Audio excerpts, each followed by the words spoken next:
안녕하세요. 이번 시간은 교회학교 교육활동의 실제 1, 레크리에이션과 놀이 두 번째 시간입니다. 이번 시간에는 먼저 놀이의 목적에 대해서 살펴볼 것입니다. 보통 레크리에이션과 놀이를 진행하실 때 아마 많이 들어보았을 이 아이들의 입에서 나오는 말 3가지를 제가 말씀드리면서 놀이의 목적이 궁극적으로 어디에 있는지 명확하게 짚고 넘어가고자 합니다. 그리고 두 번째로는 놀이가 왜 중요한지, 또 교회학교에서 어떠한 위치를 차지하고 있는지, 어떤 역할을 수행할 수 있는지를 살펴보도록 하겠습니다. 우리가 교회학교에서 레크리에이션이나 놀이를 하는 근본적인 목적이 무엇일까요? 무엇을 위해서 할까요? 이번에도 잠시 영상을 멈추고 답을 함께 생각해 보시면 좋겠습니다. 다 생각해 보셨나요?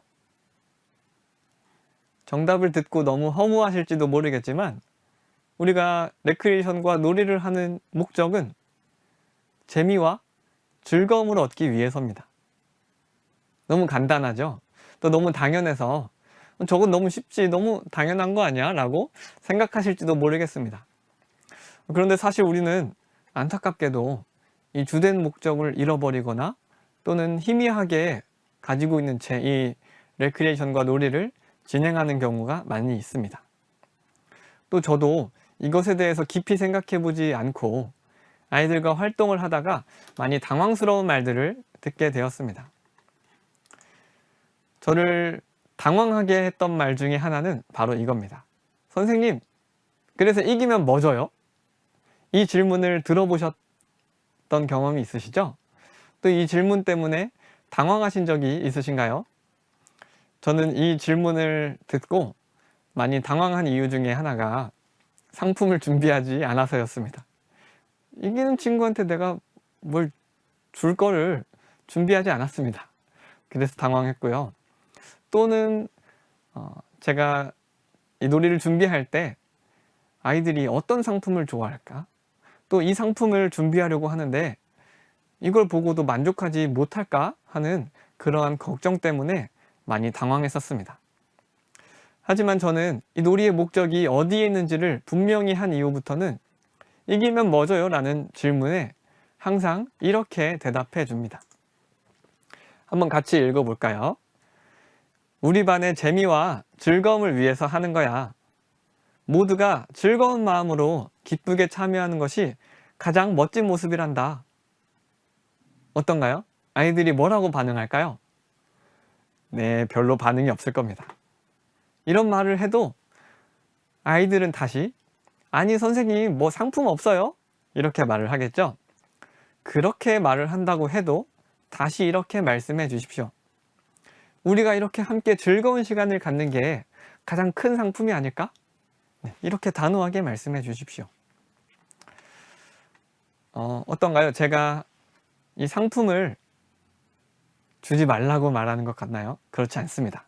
사실 상품, 즉 보상은 우리가 레크리에이션에서 절대 빼놓을 수 없는 아주 중요한 그러한 존재입니다. 또 아이들이 이 시간을 왜 기다릴까요? 그 이유 중에 하나가 바로 이 상품 때문일 것입니다.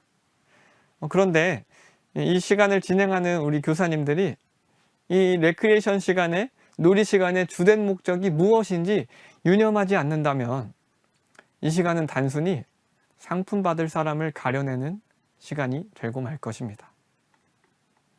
그렇게 된다면 상품을 받은 아이는 이 시간이 어떤 기억으로 남을까요? 아주 긍정적이고 좋고 행복한 기억으로 남을 것입니다. 그런데 반대로 상품을 받지 못한 아이는 속상하고 때로는 나는 선생님이 잘못 판정해서 졌어. 그래서 상품을 못 받았어. 이런 생각을 하면서 아주 억울한 그러한 기억이 남을 것입니다. 또 우리는 상품에 대한 이 아이들의 무한한 기대에 부응하기 위해서 어떤 일도 생기나요? 이제 점점 고가의 상품을 고민하기 시작합니다. 또는 가끔은 교육적이지 않은 상품을 주어야 하나 고민하는 일이 벌어지기도 합니다. 왜냐하면 아이들이 좋아하는 상품이 무엇인지를 고민하기 때문에 이런 일이 벌어지는 겁니다. 교육학에서도 아이가 옳은 행동을 했을 때 알맞게 보상하는 것은 매우 매우 중요하고 필요한 행동이라고 말하고 있습니다. 그리고 이 상품 그 보상은 아이들의 참여도를 높일 수 있는 아주 좋은 방법입니다. 하지만 아주 적절하게 사용해야 합니다. 왜냐하면 이 상품은 양날의 검을 갖고 있기 때문입니다. 그래서 저는 이 레크리에이션과 놀이를 할 때 개인 활동에 대한 시상은 되도록 지양하거나 아주 작은 상품을 주기도 합니다. 그것보다는 우리가 함께 공동의 목표에 도달했을 때 우리 모두에게 상품을 주는 방법을 더 선호하고 있습니다. 또는 어떤 방법을 사용하냐면요, 학생들이 예상하지 못한 타이밍에 상품을 주기도 하고요, 또는 아이의 실력보다는 운에 따라서 정해지는 그러한 간단한 선물을 주기도 합니다. 이러한 사례들은 추후에 제가 여러 놀이들을 안내해 드리면서 어떻게 사용할 수 있는지, 어떻게 상품을 제가 아이들에게 나누어 주고 있는지 상세히 말씀드리도록 하겠습니다. 어쨌든 정리하자면 상품을 준비하시는 건 문제가 되지 않습니다. 하지만 간단히 준비해 주시거나 또 아이들이 그것에 집착하지 않도록, 또 승패에 너무 집착하지 않도록 해주시기 바랍니다. 놀이의 목적은 무엇이라고요? 바로 놀이를 통해서 재미와 즐거움을 얻는 것입니다. 그것이 바로 가장 큰 상품이 되어야 합니다. 그리고 이제 레크리에이션을 진행하면서 제가 들었던 말 중에 가장 속상한 말이 하나 있습니다. 바로 이 말인데요. 승부욕이 강한 아이가 작거나 좀 약해 보이는 아이한테 이 말을 합니다. 야, 너 때문에 졌잖아. 이렇게 큰 소리를 치는 것이었습니다. 자, 승부욕이 강한 아이는 어디에나 있습니다. 또 그 아이는 항상 자기가 승리하기만을 원합니다. 그렇다면 우리는 어떻게 해야 할까요? 또 어떻게 하고 계신가요? 그 아이가 이길 수 있도록 몰래 유리한 팀을 구성해야 할까요? 아니면 그 아이가 실수했거나 그 아이에게 감점을 주어야 하는데, 페널티를 주어야 하는데 그걸 눈 감아주고 승리하도록 유도해야 할까요? 또 마음이 약한 선생님께서는 누구에게는 이 놀이 규칙을 느슨하게 적용하고 또 누구에게는 엄격하게 적용하는 모습도 종종 볼 수 있습니다. 하지만 이 방법 모두 다 결코 좋은 방법이라고 할 수는 없습니다. 승부욕이 강한 아이라고 해서 그 아이가 항상 승리해야 하는 것은 아니기 때문에 그 아이가 승리하도록 유도해주는 그러한 방법은 옳지 않습니다. 이러한 일이 생겼을 때에는 그 아이에게 단호한 목소리로 이렇게 말씀해 주십시오. 모든 사람이 항상 승리할 수 있는 건 아니야. 실패하고 패배하는 것도 경험해보고 또 받아들일 줄 알아야 해. 우리 그걸 한번 같이 연습해보자. 이렇게 안내해 주십시오. 그렇다고 해서 그 아이에게 화를 내거나 혼내라는 말은 절대 아닙니다. 단호한 표정으로 또 단호한 목소리로 그 말을 해주시면 좋겠습니다. 그러나 이렇게 말한다고 해서 이것을 받아들이는 아이는 거의 없습니다. 그래서 저는 이 놀이를 할 때 거기에 참여하는 이 아이들의 문화와 또 분위기를 한번 바꾸어 보기를 권장합니다.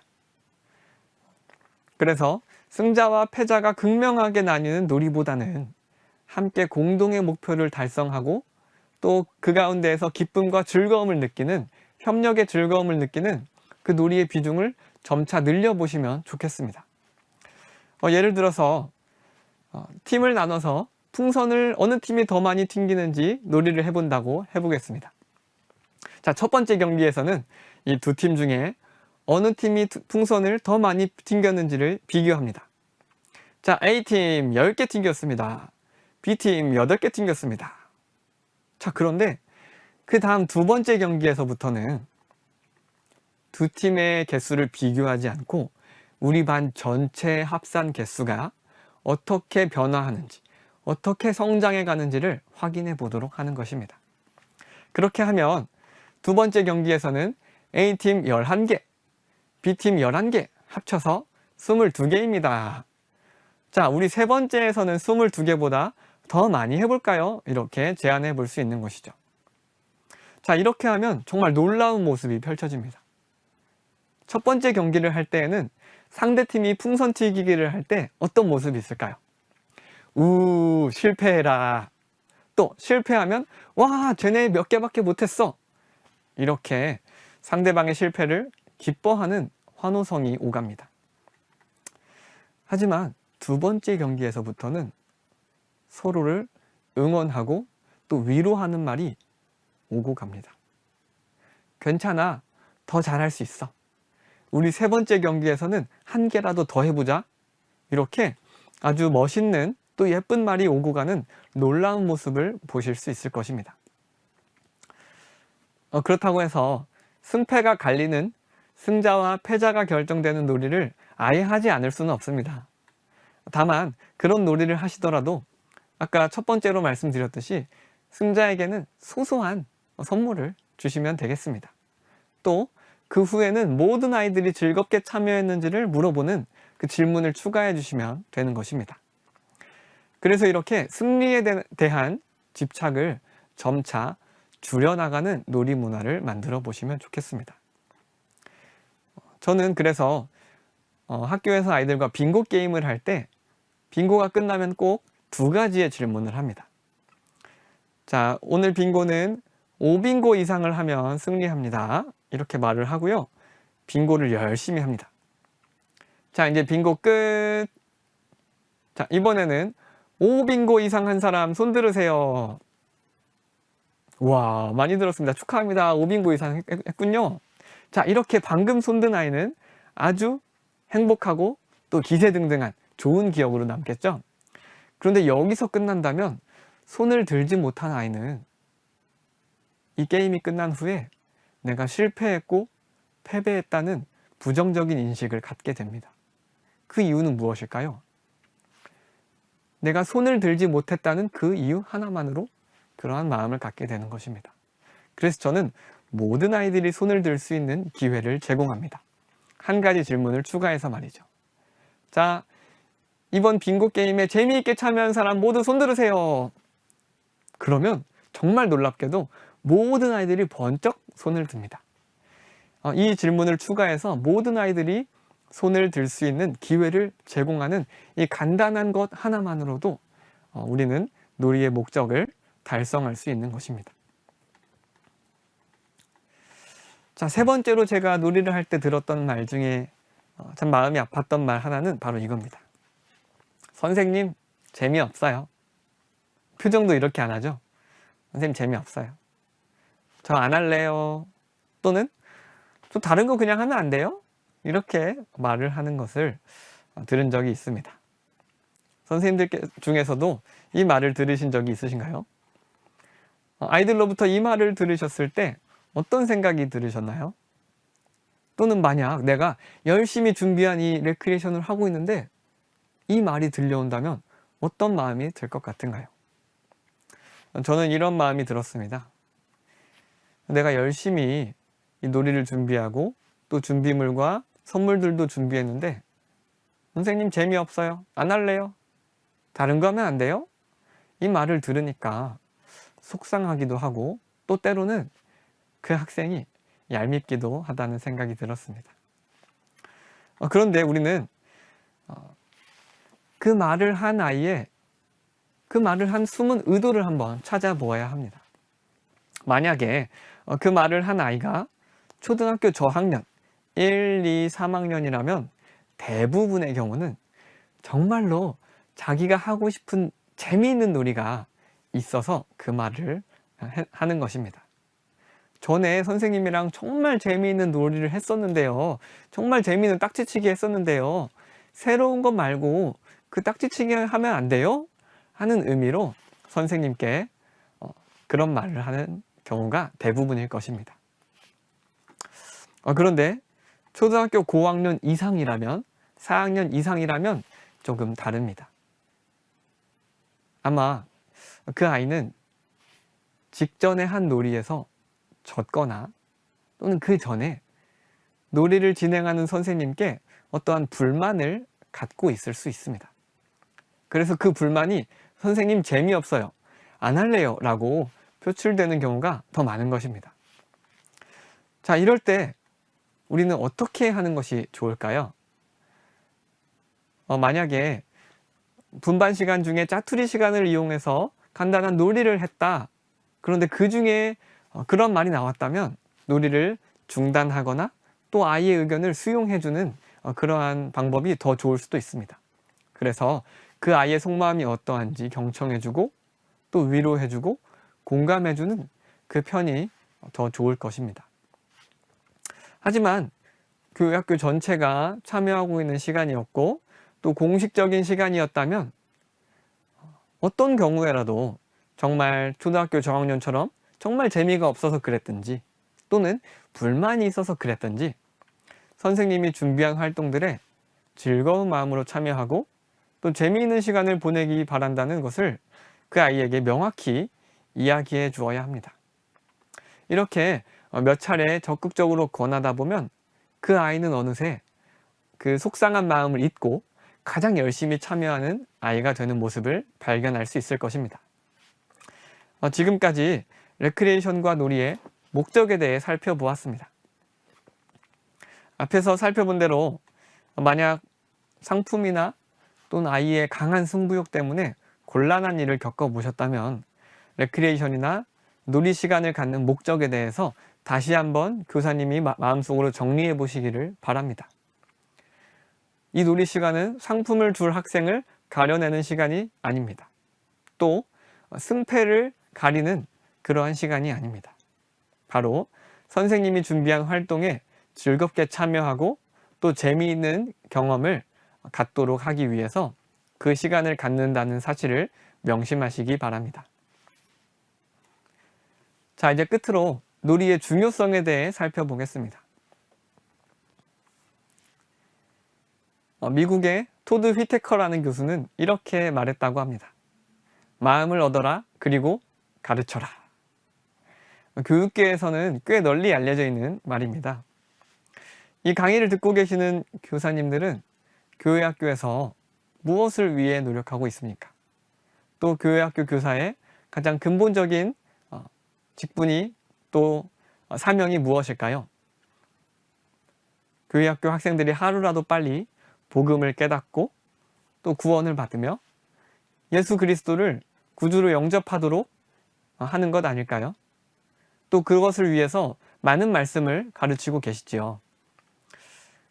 우리가 이 아이들을 예수님께로 인도하기 위해서 애쓰고 계시는 선생님들을 볼 때 우리 예수 그리스도께서도 선생님을 보시고 아주 흡족하게 또 예수님께서 원하시는 일을 하고 있다고 바라보고 계실 것입니다. 그런데 그 전에 과연 그 아이들이 내가 전하는 이 말을 또 예수님, 내가 소개하는 예수 그리스도에 대해서 그 아이들이 주의 깊게 듣고 있나요? 또는 그 말을 정말 경청하고 있으니까 이 아이들에게 좋은 이 말씀이 뿌려지기에 좋은 마음밭이 준비되었나요? 그렇지 않다면 우리는 먼저 이 아이들의 마음을 얻고 마음의 문을 열 필요가 있을 것입니다. 아이들의 마음의 문을 열기 위해서 많은 분들께서 다양한 또 좋은 방법을 사용하고 계십니다. 아이들과 함께 축구를 하거나 또는 예쁜 카페에 가서 맛있는 음식을 먹거나 또 떡볶이를 사 먹으러 가는 이러한 아이의 마음을 얻기 위해서 다양한 또 훌륭한 노력을 하고 계십니다. 저는 이 다양한 노력 중에 하나가 바로 이 놀이가 될 것이라고 말씀드리고 싶습니다. 이 놀이야말로 아이의 마음을 얻고 또 아주 효과적이고 대중적인 방법으로 아이의 마음을 열게 하는 방법이 될 것입니다. 아이들에게 하나님을 만나게 하고 또 예수님을 소개하는 것, 또 마음의 문을 열게 하는 여러 도구 중에 하나인 놀이로 그것을 시작해 보시면 어떨까 싶습니다. 이번 시간에는 놀이의 목적이 상품이나 승리가 아니라 오직 재미와 즐거움이라는 것을 살펴보았습니다. 이 점을 꼭 잘 기억해 주셔서 실제로 레크리에이션이나 놀이를 진행하실 때 참여하는 모든 사람들이, 또 모든 학생들이 즐거운 시간을 갖도록 하시면 좋겠습니다. 다음 3강부터는 4가지 상황별로 활용할 수 있는 다양한 놀이에 대해서 소개해 드리도록 하겠습니다. 감사합니다.